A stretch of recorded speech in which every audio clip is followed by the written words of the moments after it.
విషయం ఏమిటంటే ఇప్పుడు ఉన్నటువంటి కమిటీ 2009లో ఏర్పడింది. నేను 14 ఆగస్టు 2006 నుంచి ఇక్కడ పనిచేస్తున్నాను. నేను వెంకటేశ్వర స్వామి దగ్గర మొక్కిన రీత్యా టాటాలో పనిచేసినటువంటి 8 సంవత్సరాల్లో కానీ ఇక్కడ పనిచేసినటువంటి 18 సంవత్సరాల్లో కానీ ₹1 జీతం తీసుకోలేదు. ఇది నేను వెంకటేశ్వర స్వామి వారి దగ్గర తీసుకున్నటువంటి మాట ఏమని అనుకోలేదు, ఓత్ అనుకోలేదు. దాని రీత్యా ఇక్కడ పనిచేస్తున్నాను. మాది జిల్లా కాదు, మాది ఈ ఊరు కాదు. హైకోర్టు వారు రిక్వెస్ట్ చేస్తే ఇక్కడికి వచ్చాను. నేను నాకు ఏ విధమైనటువంటి ఇంట్రెస్ట్ నేను రాకుండా, అసలు వెంకటేశ్వర స్వామి ఎవరో తెలియదు నాకు, ఈ గుడి ఎక్కడ ఉందో తెలియదు నాకు. హైకోర్టు వారు అడిగిన దాకా నాకు ఆ విషయమే తెలియదు. వచ్చిన తర్వాత ఇక్కడ స్వామివారిపై విశ్వాసం అపారంగా పెరిగి నాకు నా కుటుంబానికి కూడా ఇక్కడే 1 year 1.5 years అని చెప్పాను హైకోర్టు వారికి మొదట్లో. నేను ఇప్పటికి 18 సంవత్సరాలు అయిపోయింది. ఇప్పుడు ఇచ్చినటువంటి ఆర్డర్ ఇంకా 3 సంవత్సరాలు ఉంది. అది ఎందుకు క్లారిఫై చేస్తున్నానంటే స్వామి మీ అందరికీ వారు చెప్పిన వాటి 5 సంవత్సరాల తర్వాత నేను వెళ్ళిపోవాలి, ఈయనకి ఏం అధికారం ఉంది, కంటిన్యూ అవుతున్నాడు అని చెప్పేసి మనం చేసినటువంటి ఎలిగేషన్స్లో నేను యూట్యూబ్లో చూసిన దాంట్లో కానీ సోషల్ మీడియాలో చూసిన దాంట్లో వన్ ఆఫ్ ది ఎలిగేషన్స్ అది. అందువల్ల దాని గురించి చెప్పక తప్పదు. లేదంటే ఇదంతా చెప్పి మిమ్మల్ని బాధ చేసే ఉద్దేశం నాకు లేనే లేదు అసలు. అది పోతే వారు చేసినటువంటి ఎలిగేషన్స్లో ముఖ్యమైనది వారికి తగినటువంటి మర్యాద ఇవ్వలేదు అని.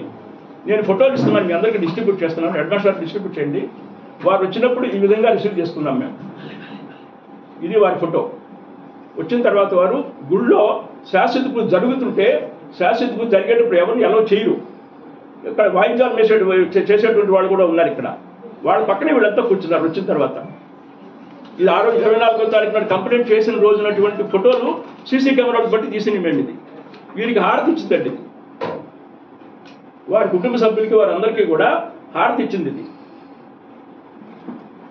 ఇది తీర్థం ఇచ్చింది. ఇది తీర్థం ఇస్తుంటే కూడా ఎవరైతే మీతో మన మీడియా కంప్లైంట్ చేశారో వారి చేతితో చేయించి మాట్లాడుతున్నారు. అర్చకుల పైన మా సెక్రటరీ పైన కూడా.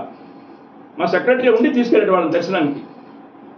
మాకు మర్యాద జరగలేదు అన్నదానికి అది ఎంతవరకు వాస్తవం అనేది తమరు గమనించడానికి ఈ ఫోటోలు తమరందరికీ డిస్ట్రిబ్యూట్ చేస్తున్నాను నేను ఇప్పుడు. ఇది పోతే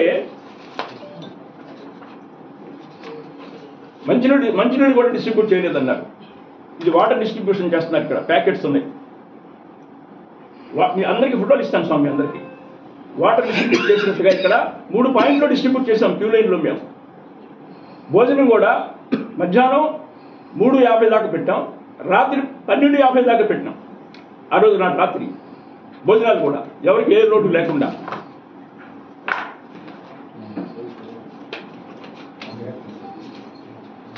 ఈ ఫోటో చూడండి. ఈయన మీ కంప్లైంట్ చేసిన ఆ బాక్స్లో ఉన్నాయన. నేను నా భార్య ఉన్నాం అక్కడ. మా పక్కనే నిలబడి ఆయన హారతి ఇప్పించాం ఆయనకి మేము. 23వ తారీఖు రాత్రి వాహన పూజకు ముందు 23వ తారీఖు రాత్రి 9 గంటలకి స్వామివారి వాహనం బయలుదేరే ముందు ఆయన మా పక్కన నుంచున్నాడు. ఆ బాక్స్లో ఉన్నాయని ఆయన మీకు కంప్లైంట్ చేసిన ఆయన. మీకు తెలుస్తుంది, మీరు ఎవరైతే మీడియా చూసారో మీకు తెలుస్తుంది. నా పక్కన నుంచున్నాడు. పక్కనతో మా కమిటీ మెంబర్స్ ఉన్నారు. మా కమిటీ మెంబర్స్తో సహా ఆయన పక్కన కూర్చున్నారు. ఆయన ఎవరిగా అనలేదే. ఇది వాస్తవం.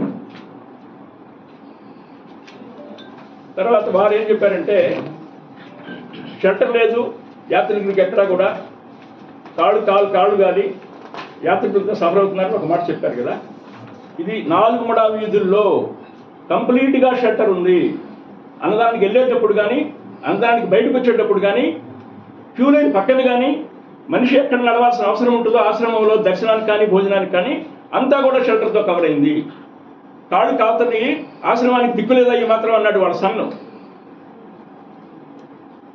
ఆ అమ్మాయి వారు ఎవరికి స్త్రీ ఉన్నారు, వారు ఎవరో నాకు తెలియదు. వారు ఏమన్నారు, ఈ బాలసుబ్రహ్మణ్యం అనేటువంటి వాడు దుర్మార్గుడు, ఇతను సస్పెండ్ చేయాలి, మేనేజ్మెంట్ మాకు ఇచ్చేయాలి, గుడి మాది అన్నది ఆవిడ. గుడి వాడదంటే నాకేంటో అర్థం కాలేదు. గుడి మాది అని చెప్పి చేసింది ఆవిడ. తర్వాత పెంచలేడు అన్న ఆయన కూడా ఇదంతా దుర్మార్గము, బాలసుబ్రహ్మణ్యం పోవాలి, పోతే కానీ ఆశ్రమానికి బాగుపడదు అని పెంచనాయుడు గారు మాట్లాడారు. మీరందరూ చూసుకుంటారు కదా. అది అందరికి సర్క్యులేట్ అయింది. ఎవరైతే తీశారో వాళ్ళు చాలా మీడియా ప్రతినిధులకు పంపించి మీరంతా కూడా సర్క్యులేట్ చేయమని అడిగారు అందరినీ. కాబట్టి అందరూ చూసే ఉంటారు కదా. దాన్ని ఇబ్బంది లేదు దాంట్లో. మీరు దానికంటే నా భావం ఏంటంటే నాకేదో అవుతుందని కాదండి, ఈ సంస్థ యొక్క మర్యాద పోకూడదు అని. ఈ సంస్థ 7 కోట్లు ఉండేది ఒకప్పుడు.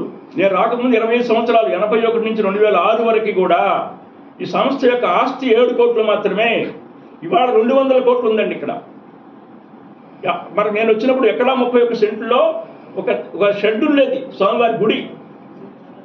ఈరోజు మనకి 52 ఎకరాల ల్యాండ్ ఉందండి గవర్నమెంట్ దగ్గర. మార్కెట్ వాల్యూలో క్యాబినెట్ అప్రూవల్ తీసుకున్నాం మనం ఈ రోజున. ఇది కాక మనకి ఒక హై స్కూల్ నడుపుతాం మనం. ఈ హై స్కూల్లో 10th క్లాస్ వరకు 400 మంది పిల్లలు హాస్టల్ ఫెసిలిటీతో సహా ₹1 ఫీజు లేకుండా, ₹1 హాస్టల్కి ఛార్జెస్ లేకుండా 10th క్లాస్ వరకు పిల్లల్ని చదివిస్తూ మనం ఎవ్రీ ఇయర్ కూడా దాదాపు ఎవ్రీ ఇయర్ 100% పాస్ అవుతుంటారు. లాస్ట్ ఇయర్ అయితే 39 మంది పిల్లలు హై స్కూల్లో 10th క్లాస్ ఎగ్జామినేషన్కి పోతే 36 మంది ఫస్ట్ క్లాస్లో పాస్ అయ్యారు, 3 సెకండ్ క్లాస్లో పాస్ అయ్యారు, 2 సెకండ్ క్లాస్లో పాస్ అయ్యారు, 1 థర్డ్ క్లాస్లో పాస్ అయ్యారు. ఒక ఫెయిల్యూర్ లేదు లాస్ట్ ఇయర్ కూడా మనకి. ఇది కాక ఒక హాస్పిటల్ నడుపుతాం మనం. ఈ హాస్పిటల్లో ఎల్లోపతి డాక్టర్ ఉంటారు, ఆయుర్వేదం డాక్టర్ ఉంటారు, ఫిజియోథెరపిస్ట్ 2 ఉంటారు, ఆర్టిఫిషియల్ లిమ్స్ అంటే జైపూర్ ఫుడ్ కూడా మనం ₹10,000 కానీ 1 lakh వరకు ఖర్చు అయ్యేటువంటి జైపూర్ ఫుడ్ కూడా ₹1 తీసుకోకుండా మనం పేషెంట్స్కి ఇస్తున్నాం. ఈ ఆశ్రమంలో మనం ఆంధ్రప్రదేశ్లో ఇంతమందికి ఫ్రీగా ఆర్టిఫిషియల్ లిమ్స్ ఇచ్చేటువంటి వారు నాకు తెలిసిలేరు. సంవత్సరానికి 10 లక్షల మందికి భోజనం మనం ఫ్రీగా పెడుతున్నాం ఇక్కడ. సంవత్సరానికి 10 లక్షల మందికి భోజనం పెడుతున్నాం ఇక్కడ మనం ఫ్రీగా. అది ఎవరు నా గొప్పతనం కాదు, ఎవరి గొప్పతనం, స్వామి గొప్పతనం. అది స్వామి పైన ఉన్నటువంటి విశ్వాసంతో వచ్చేటువంటి భక్తుల యొక్క సహాయం వల్ల, వాళ్ళ సహకారం వల్ల, వాళ్ళు ఇచ్చేటువంటి డొనేషన్స్ వల్ల ఈ ఆశ్రమం అభివృద్ధి అయింది తప్ప నా సొంత పెత్తనం ఏం లేదు దీంట్లో. అలాగే ఇన్కమ్ ట్యాక్స్ కింద నేను రాకముందు అసలు 25 సంవత్సరాల్లో ఇన్కమ్ ట్యాక్స్ కింద కనీసం రిజిస్ట్రేషన్ అప్లికేషన్ కూడా చేయలేదు ఈ ఆశ్రమంలో. అప్పుడు ఉన్నటువంటి జిల్లా కోర్టు అఫీషియల్ రిసీవర్స్ కానీ ఇంకా మిగిలిన ఎవరైనా కానివ్వండి ఇన్కమ్ ట్యాక్స్